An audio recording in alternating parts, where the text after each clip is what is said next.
So Chris, what do people say when they see you on the road with that?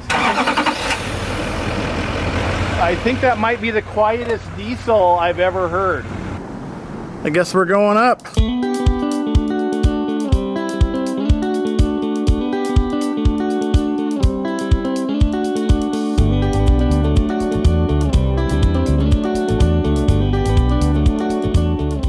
Is this your biggest project right here? Months, if not a whole year of planning. So you had to add your own additional ducting for the MiniSplit. And this is more than enough for what I need to just recharge my batteries. You have to have backup. Backup to your backup.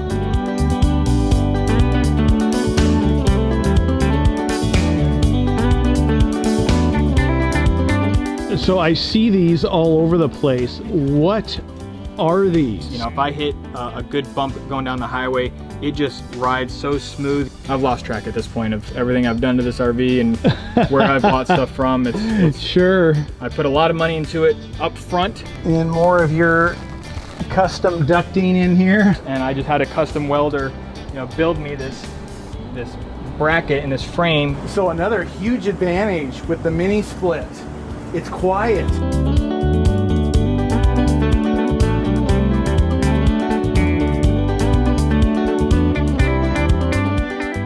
Yeah, this is a massive solar setup here, utilizing everything back here, huh? 3 separate charge controllers, 1 for each row of panels.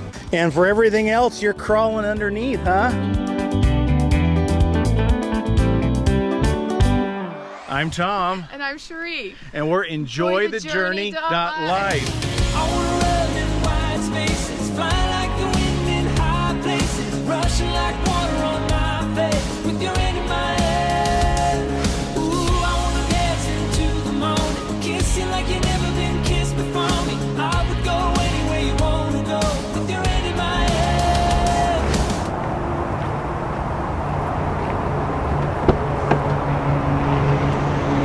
We know you guys love these awesome tricked out RV tours. I've got another one to go check out in Clearwater, Florida today. It's actually a Keystone, Montana. I can't wait to check it out. Let's go see it.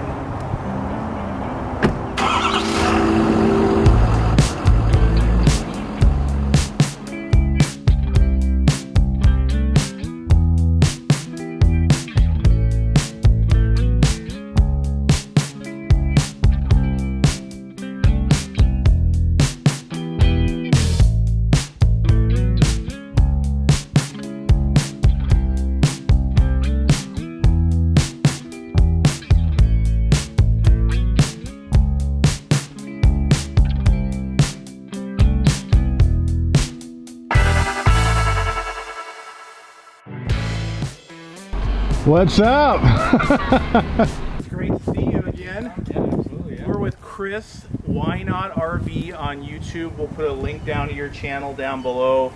And you reached out to me after you saw some of our other tours.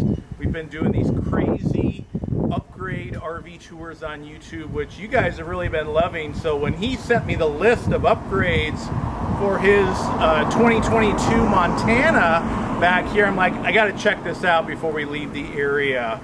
And wow, you've got some really cool customizations to this that we're gonna get to in detail. First off, what is it? Montana, what's the model number? So this is a 2022 Keystone Montana 3931 FB, which is the front bath model. Okay. So a bath and a half. Okay, great. Well, I remember just starting out when we were shopping for RVs, Montana was one of our early favorites, but we went another direction. And but you know, Montanas are beautiful RVs, luxury fifth wheels, I think, and can't wait to take a look inside. So you just had an open house for your house over the weekend. How did that go? It went pretty well. You know, had quite a bit of people trickling in and out, and we'll see what happens today. By 5 p.m. there's some offers are supposed to come in, and if really, not, we'll kind of take the next step from there. Well, you picked the right time to sell. Yeah, absolutely. In this area, I bought at a great time. I've had an amazing equity build, and it's time to move on to the next step in life. Okay, well, yeah, cash out some equity, and you're not like just going full time on the road. You're going to find another place somewhere else. Correct. Right? Yeah, we're gonna probably take about a month to 3 months, more ideally a month. A short amount of time as possible. Okay. To find our next location and settle back a nice new base camp. Okay, awesome. I mean, why would you want to leave? You're like a couple blocks from the beach here. Yeah, I've flown the drone. It is 1 mile straight to the water. Okay. And years ago we were in a boat club and we did a lot of that type of stuff, and we just kind of stopped doing it as much, especially once we started traveling. We started small, a couple weeks here, a couple weeks there, but once we did 8 months on the road 2 years ago, it was like, all right, it's time to cancel the boat membership. It's time to really enjoy the rest of America instead of just our local area. Right. Yeah, Clearwater Beach right over here. It's been #1 beach Several times. A number of different years, but it's packed. It is jam-packed. Every time I've been there, it's been jammed. So we kind of hit some of the other beaches a little less known crowded, around here.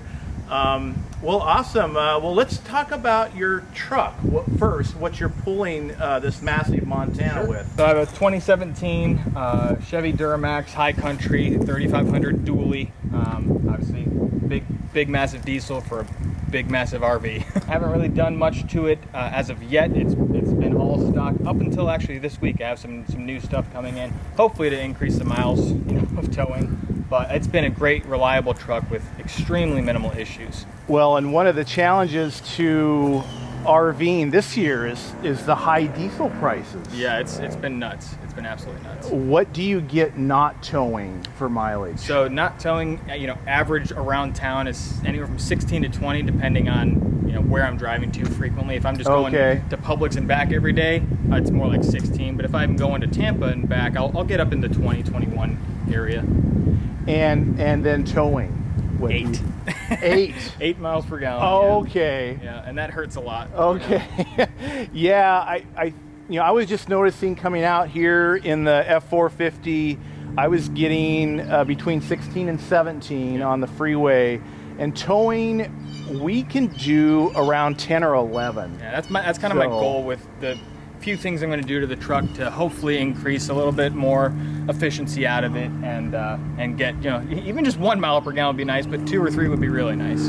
Yes, I mean, so many people are just saying, I'm going to cut costs somewhere else. I'm not cutting out my trip because, I mean, people are looking forward to this camping season, and I guess it doesn't matter what diesel costs, they're going to say yes to their plans anyway. Yeah, at the end of the day, you're gonna pay what's at the pump, and you can save money elsewhere. We can eat ramen noodles, right? Absolutely, yeah. Live on that, yeah. Brain food. So, what do you have for a hitch?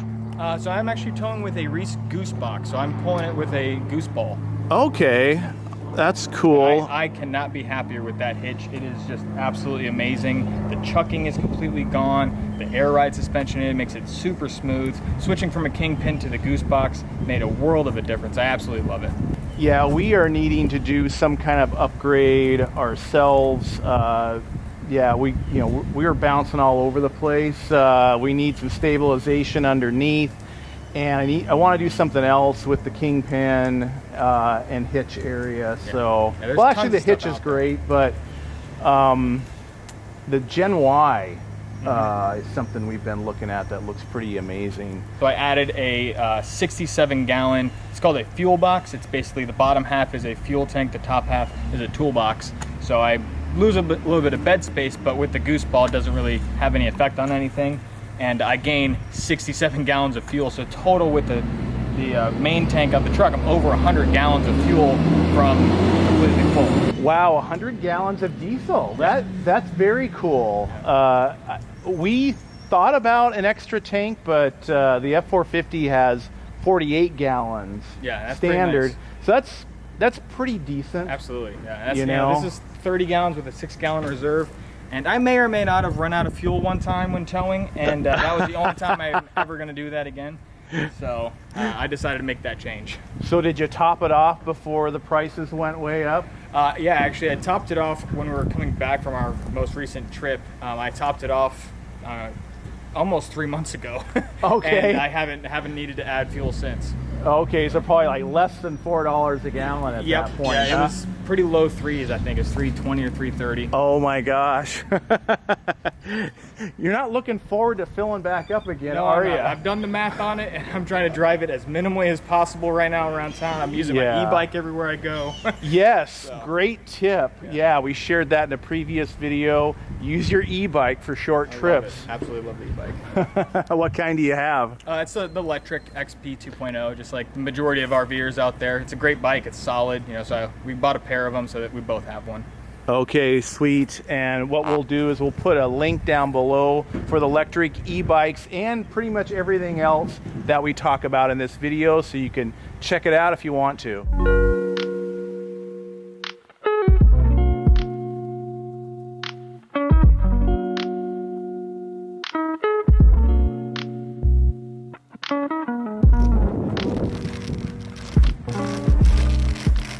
What kind of cover do you have there? It's just, I call it the Amazon Special. I can't remember the exact name brand, but right on Amazon as a roll-up bed cover. Had it on the last truck, my 2500, and I absolutely love it. So. Okay. Wow, that is a massive box. Yeah, so and you can see the line. So this bottom half is all fuel, and the top is a nice big toolbox, which, you know, I can fit all sorts of stuff in here. Got your shovel for when you're in the snow. We just came from Denver for work, and so I literally had to buy a scoop shovel for how much snow there was. I don't recognize that at all, being from Minnesota, but we chase the flip-flop weather. I mean, we don't want to RV in the snow anywhere at all. We definitely didn't plan it. That's you know, it was a trip for work, and we had to be there, and we had to get there, and it was not fun driving through a winter storm, and I do not recommend it. And this kind of helps having the fuel tank below, as everything is where you can reach it. Yeah, it's all very exposed. And of course, they sell different organizers, and this is very disorganized right now. And they have tons of different models and shapes and sizes, depths, heights, how much fuel to have, how much toolbox to have, all that kind of stuff. This is just what fit for us and our needs. And where did you get the toolbox? Right from Fuelbox.com. Okay. It's a custom ordered thing from California, and they build them to order, so you buy it, and it takes, I think it took me 4 or 5 weeks before they built it and sent it to me. And your ball just pops up there, I assume? Yep, and I actually carry a second, so I have a second ball just for the ungodly, you know, case of a ball breaking or cracking or anything like that. But I absolutely love just pulling that plug out. And now I'm ready to hitch up, just like that. You know, this is just a cover for the grease. Okay. But it's easy in, easy out versus a big, huge fifth wheel hitch. You know, it takes up half the bed. Keeps the bed clear and able to use the truck as a truck pretty much all the time. Awesome. Looks like you got a great setup here, Chris. I think that might be the quietest diesel I've ever heard. My old Duramax was not that quiet. Yeah, no, it's nice. 2017, I think, is when they changed to the L5P engine, and it's great. They did a great job with it. So, the only problem I've ever had with it was one fuel injector went bad on me, and it was technically my own fault for not putting in a diesel additive in the freezing temperatures. Okay, gotcha. What do you use for GPS with the RV? RV Life. Okay. RV Trip Wizard and RV Life combo. Yes. I love it. I've never had a problem with it. I reference Apple Maps for traffic a lot, but typically I don't care about traffic. I more care about height and weight. So it doesn't really matter to me. And that RV Life is nice. It goes to Apple CarPlay. It's right on my main screen. I absolutely love it. Yeah, totally. That's what we use as well. And right, getting your RV length and height in there is so important when you've got a big rig. Yeah, it is the most important thing. Yes. So, and we totally. typically travel with a buddy who has a 42-foot Tiffin Phaeton. So I actually have my height and length and his weight on the app. Oh, So okay. we're both in the clear. And we actually have a discount code for them we will put down in the description as well if you want to try it out if you don't have it yet. So Chris, what do people say when they see you on the road with that? A lot of different questions. We've been at Cracker Barrels and people are like, what do you got up on your roof? Is that an awning? And they have no idea that it's basically an entire roof of solar. Okay. Yeah, I bet you get a lot of comments. Yeah, yeah. It's every campground we've been to, every harvest house we've stopped at. We've so far with the rig, we've gone 7,000 miles, and it's been every single time someone stopping us, someone asking us, "What's going on? What is that? How does that work? How are you driving with that?" And it's definitely an attention getter for sure. Anybody ask you to say, "Hey, I want you to build one for me"? I get emails constantly. Okay. And unfortunately, I've kind of reached the point that the amount of work that it takes to do solar systems, even on a smaller scale, it's just not worth my body's, how much it takes out of you. It's Right. such hard work. So I do offer consulting. If someone has Okay. questions or they just need a helpful guide, I offer that kind of service. But the full installs, I'm not doing anymore. I did one for someone, and it was worth it, but I wouldn't do it again. Okay. Darn, I was going to say, hey, can you upgrade our rig? I can consult with you. We can do a tag team. Okay. But, you're carrying those panels up there. Those things are heavy. Yes, yeah, totally. We're looking forward to getting more solar and more batteries here soon because, it's so free to have that. It absolutely is. Man. I mean, being able to just go wherever you want, harvest house. Right now with this and my battery setup and how big it is, I can last 2 full days with no sun and no generator. Okay. Off of normal use, normal air conditioning, normal washer dryer, 2 days before I have to recharge. That's awesome.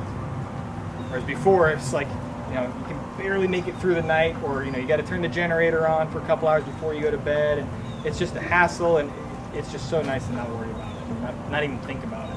Well, let's go take a look at it. I guess we're going up.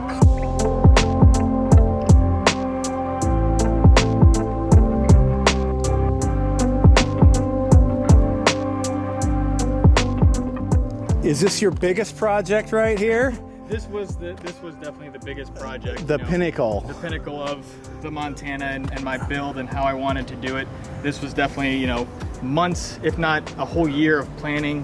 I put 1,200 watts on my last RV literally a year ago in January, and then less than a year later I was doing this project, and I did this in November time frame. So it's only 11 months later that I went from 1,200 watts to 5,360 watts. A little bit of a change. Yeah, this is a massive solar setup here. As you see, we have plenty of platform back here for accessing the roof and being able to crawl underneath the panels. So if you need to get to anything, if you need to get to a seal, anything like that, you can just crawl right underneath to get to it. I can get to both my slides right off the back edge, and walk down to do my maintenance. And Okay, I see. I've never seen anybody step on those, so that's all okay, huh? It's been okay for me. I'm not gonna say that it's okay, but I have not had a problem with it. But it's it's nice. I can reach the panels nice and clean them off and do whatever I need to do relatively simply. And for everything else, you're crawling underneath, huh? Yep. So it's got plenty of space, on the edge, and I feel pretty safe when I crawl under because I do have this little channel along the edge. If I didn't have that and I was just literally crawling on the edge of an RV, I might feel a little bit different about it. Now, these are residential panels. Yeah, these are residential panels. These are 360 watts a piece. There's 12 of the big guys, 6 in a row, and then the middle are Renogy 100 watt panels. So those are the same panels I used on my big country the last time. Well, it's nice how with the new design you're able to reuse the old ones. Yeah, it just worked out absolutely perfect when it came to the width and what I needed for a middle panel. I was looking at a 150 watt panel, and it was going to push these big panels out a little bit more than I was comfortable with, And so that's why I ended up going back down, because originally this array would have been almost 6,000 because it was going to be an extra 500 watts. But I'm pretty happy with where I'm at. We'll show the MiniSplit here in a little bit, but I know that's a lot more efficient than a regular air conditioning unit. It is insanely efficient. Yeah, I can show some graphs from my Victron stuff of what energy it's actually actively using right now, and it's 85 degrees outside in Florida. And it's been absolutely amazing. So how many hours do you suppose you put into this project? Well, it was several days, and we'll talk the actual labor time. I flew my dad down from Michigan to help me, and he flew down, and we got a lot done. One day we made it about halfway done. It was like, I think the third big panel was done, and then we actually had to go to Michigan for a family emergency, go up there for a week, come back and finish it. So it was done in multiple stages, across a couple different days, and having to catch a flight here and catch a flight there made it difficult, but we still got it done in, we'll say a relatively small amount of time for how big it is. And what do you think you've invested in panels so far? So panels themselves are honestly probably one of the cheaper things of my entire electrical system, because these are 360 watt panels. I think I paid like $245 or $250 a panel.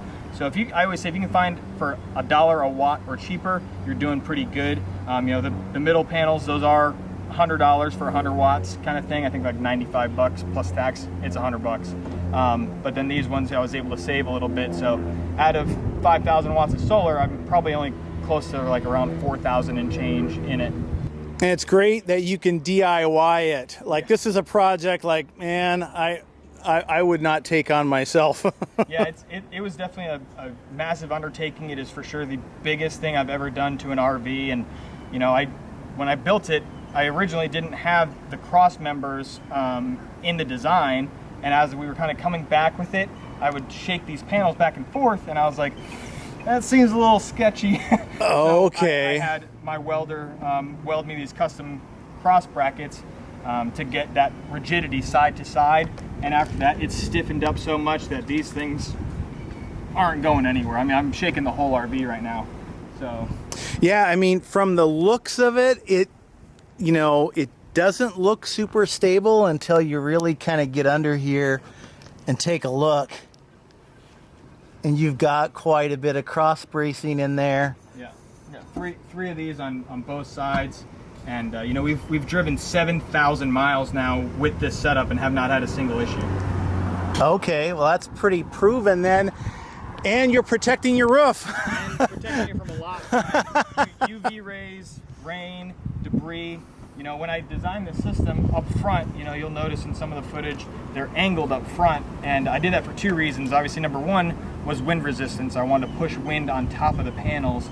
But the bigger thing for me was, I'm a catastrophe insurance adjuster. And so when we go into some of these catastrophe areas, we're like the first 13.5-foot RV, tall RV to be coming into those areas. And if there's low branches, low wires from the storm, I'm going to be the first one through. So having that setup like that, if there's anything low hanging, they're literally just going to push up and ride down the back of the panels without catching out of my air conditioner, ripping an AC off, something like that. I guess you don't plan on adding slide toppers anytime soon, huh? Nope, definitely not. I had gone back and forth on the slide topper idea and the benefits of it, and it just came down to, for me and my application, it made more sense to not have them.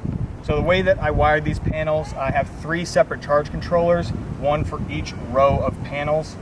So the 2 on the outside are mirrored, and they're 3 in series and then 2 in parallel. So 1, 2, 3 panels are all basically one big panel when they're connected in series. Means the positive comes to the negative, the positive comes to the negative, and it's just one big panel.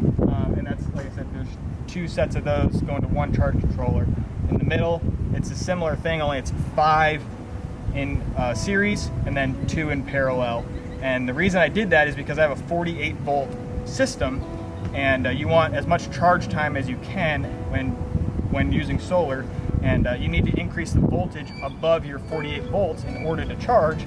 So you have to get your panels as high as voltage as you can to start that charge controller sooner.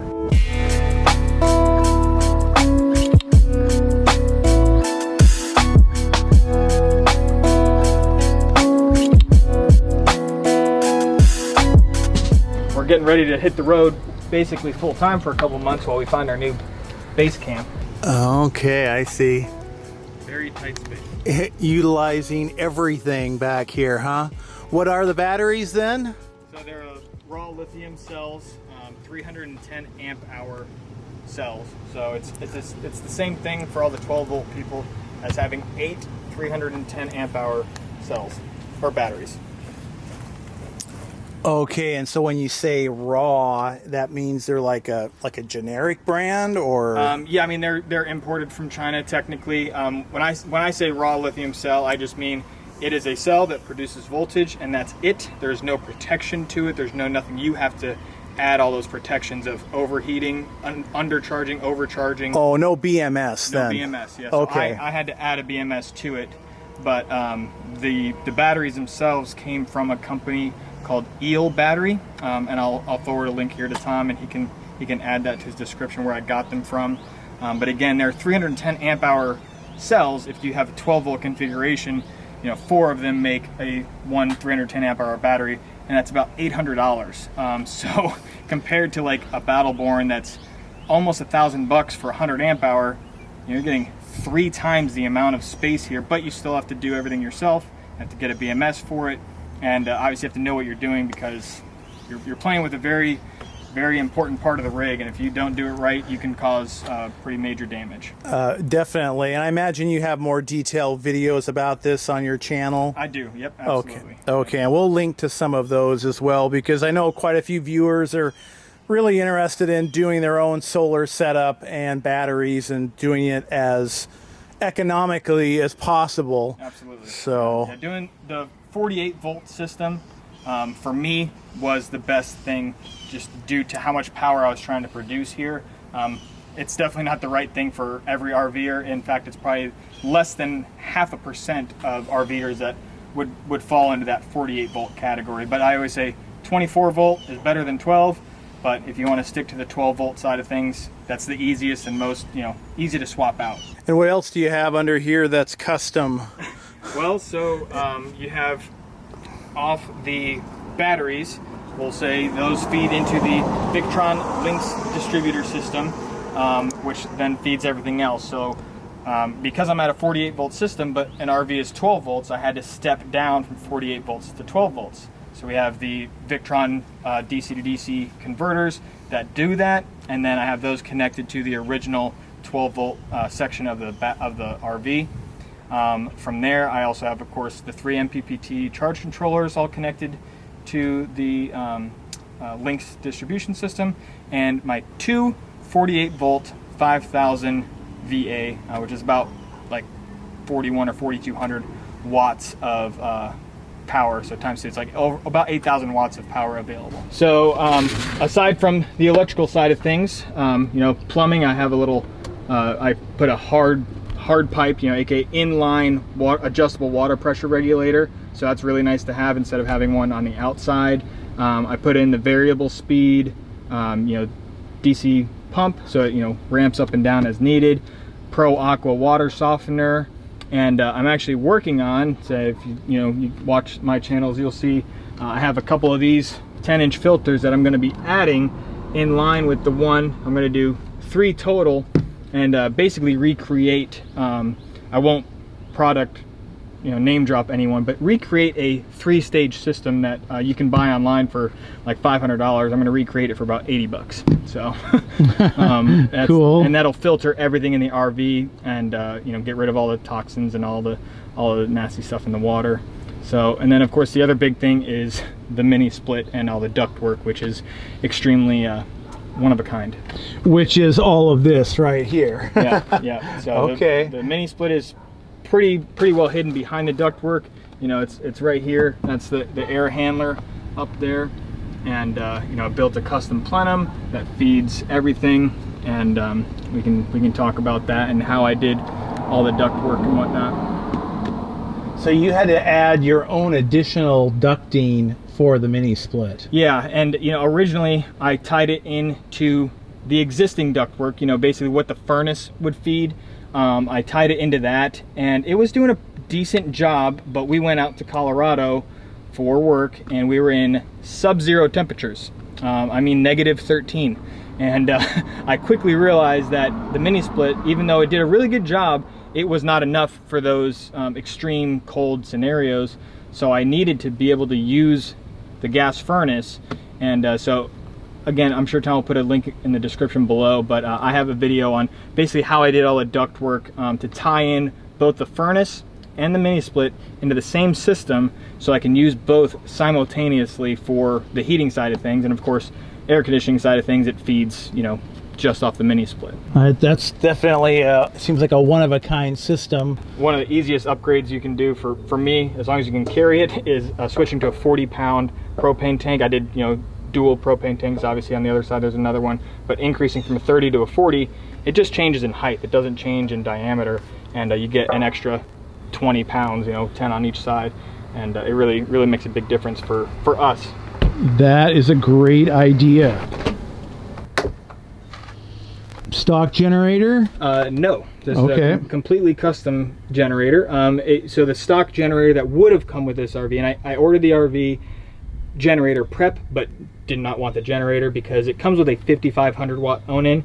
As you can see, I put in a 3,600 watt propane Onan, and of course it's lighter than the 5,500. It's more fuel efficient than the 5,500, and due to my solar, I really didn't need that much power. I just, when there's not enough solar, I needed something to back me up, and this is more than enough for what I need to just recharge my batteries on those days that the solar isn't making up for it. And that's propane then? Yep, it's propane. And so again, like when we were out in Colorado, and I had to use the generator because we were just sucking down so much energy, a 40-pound propane bottle would last me 2 days by itself, so you know, about 50% a day, and that was using this thing pretty much continuously. From there, you know, at this point now we're in the summer, and I'm only needing it for cooling.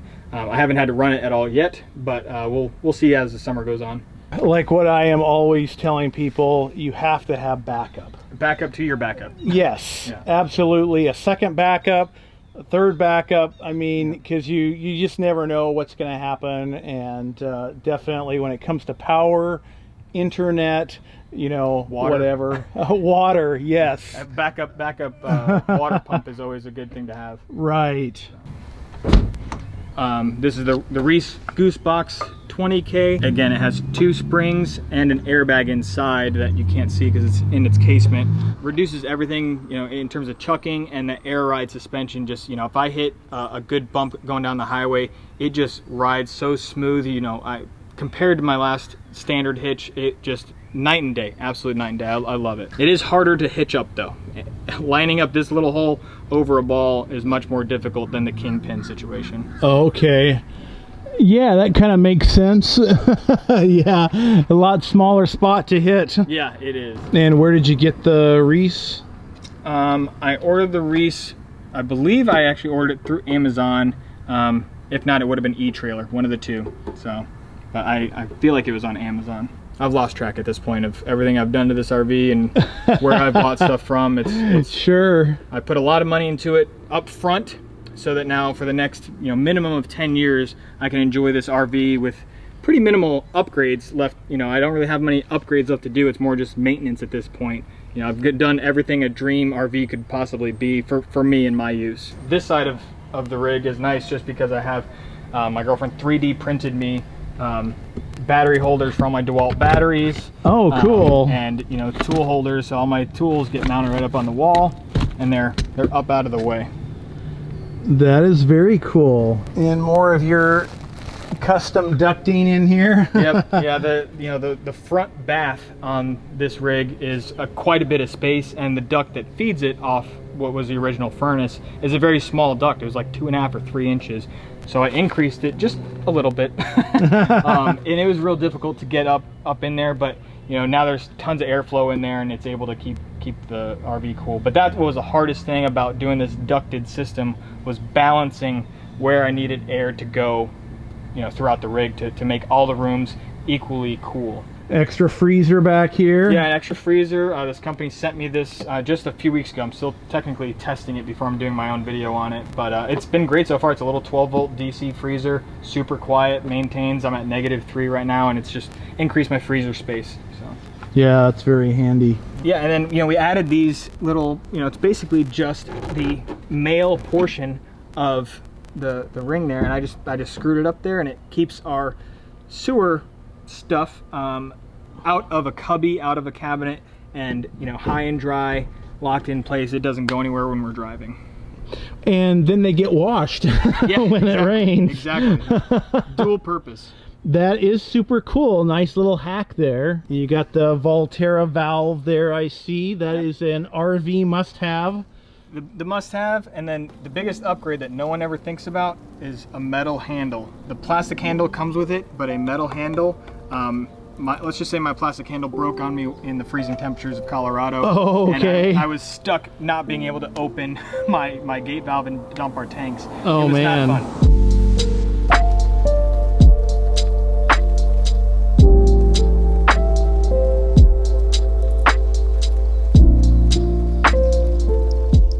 I see we got the blue tote back there as well, or underneath there. Yeah, that is the backup. Here, driveway camping, I just use the macerator, flow jet macerator pump, and I just pump it out every couple days, and it just makes life pretty easy. The mini split back here, the hardest thing was figuring out how to mount it, of course, and I just had a custom welder, build me this bracket and this frame, and it just comes right off of my original hitch, comes out, and it keeps the mini split nice and tucked real tight to the RV and high and dry. So does that thing cool your entire RV? It cools the entire RV. So right now, as you heard, we're up on the roof. You don't hear the air conditioners running. This right here, this noise is just the fan. All that you can hear is a fan. That's it. That's all it's doing, and it's keeping the whole rig cool on a hot Florida day. And what did that set you back? So this mini split I bought, technically one of my uncles is a AC dealer, so he sent it to me, but they are pretty expensive. I think it was around $4,000 for it, the indoor unit, the copper, the electrical, everything I needed for it was about $4 grand. What was the install like for that? It really wasn't too difficult. I used to be an HVAC technician, so when I did this, it was pretty easy to do myself. But running the electrical, this is a 240 volt unit, so it runs off my 2 inverters to give me 240 volts. And running the electrical back here, I just ran it with the copper, got it all nice and tucked tight to the body. And as you can see, I added a regular 110 outlet down there so that I can charge my e-bikes while they're on the rack back here, instead of having to take it on the side of the RV or somewhere else to charge it. Oh, that's cool. That's very handy. So right now, inside, the entire rig is using almost 1,600 watts of power. This is probably using about 700 or 800 of it. And then we got a 3D printer going right now, and some other electric devices that are inside creating that other juice. But right now, when it's super cloudy, I'm still making 1,500 watts. So I'm only losing about 100 watts right now actively. But here, once the clouds clear up, it'll shoot up to 3,800 watts and start charging the batteries again. So another huge advantage with the mini split, it's quiet. It is inside. Quiet, yeah. You do not hear that it's on. Like, I have to physically put my hand in front of a vent to know that it's running, but it does such a good job maintaining all day long. And outside, as you can hear, that there's almost no noise from it. It's literally just the wind off the fan. That's all you hear. Right. That's so quiet. And yeah, it's one of the things that annoys me the most.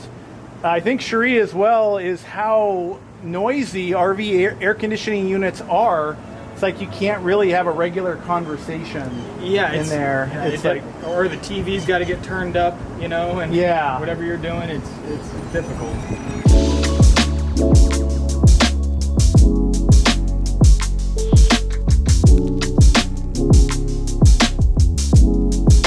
So tell me about your camera system. Yes, I think I have 7 total, or maybe 8 including the doorbell. But they're all just Blink. That's Amazon owns them, and they're relatively cheap. They're typically always on sale on Amazon. And I had a 5-pack, and I lost 3 of them. One of them was my fault. I left the camera on the bed of the truck and it fell off. The other 2 were up on the back of the solar panels, and they basically just shook loose and the brackets broke. So after I lost 3 cameras, I bought another 5-pack reluctantly, and redid the brackets up top a little bit better. And so now I don't, now they're not going anywhere. Plus I have the doorbell, which is awesome because the doorbell, at the push of a button, my neighbor, whomever is in your campground, you're at a harvest house, whatever the case is, someone can push that button and you can be away from the rig and you get that notification on your phone, and it could be for an emergency, like a fire nearby or something's wrong with your rig and they're trying to let you know, versus other people might put a sticker of their cell phone number, and it's just, now your information's out there in the world. So I love the doorbell feature for so many things. I wonder if that's what I'm going to be getting, because I just got from Furrion a 3 or 4 camera setup right now that I've got to install. Yep. And I wonder if it's going to be just like that. Yep. That's the Furrion side cameras, and they are amazing for when you're driving and trying to park the rigs. I absolutely love the Furrion system. Yes, it's a lot of money up front, but the clarity and how quickly they connect. There's not another product on the market like it, in my opinion. So when it comes to installing these things, it's an extremely simple install. Like your old marker light will just come right off. There's already your 12-volt power for it. The new one goes on and you just add a little silicone to it. It's a very, very simple install, and they just connect right up to the screen real easily. And yeah, it's a great product. So yeah, I just added a couple solar motion sensor lights because for me, I'm a big person on security, and if you're walking up to an RV at night and the motion light just comes on and lights you up, you're going to think twice about either doing something or proceeding forward. It's just a nice way to kind of scare someone a little bit. Plus, at night, it gives you the vision to see your campsite when you're walking up to your RV. I like to think of security in layers, that Absolutely. every little extra thing you can do is maybe the one little bit of deterrent that made a thief say, I'm gonna go somewhere else. Yeah, it's all about a deterrent, exactly. Like if they see a camera, if they see the light, it's a lot better than not seeing a camera and not seeing a light. Yeah, so the little easy hose carrier is just a great way for me. We don't have the bumper like a lot of the travel trailers do, and you can store your sewer hose in there and keep the nasty stuff away from anything inside or in your storage bay. And they're pretty cheap on Amazon, right? Yeah, they're pretty darn cheap. I want to say they're like 40 to 50 bucks. So, to me, it's well worth it. And they're expandable, so it doesn't really matter what RV you have. They expand and contract for your need. So I need to get some of those. Yeah. About 5 of them for all the extra sewer hose. Yeah. And some people, if you're a fisherman, you can store fishing rods in them too. People will have multiple for that purpose. Or maybe maybe your selfie stick could fit in there. The world's longest selfie stick holder. Hey, there you go. Custom case.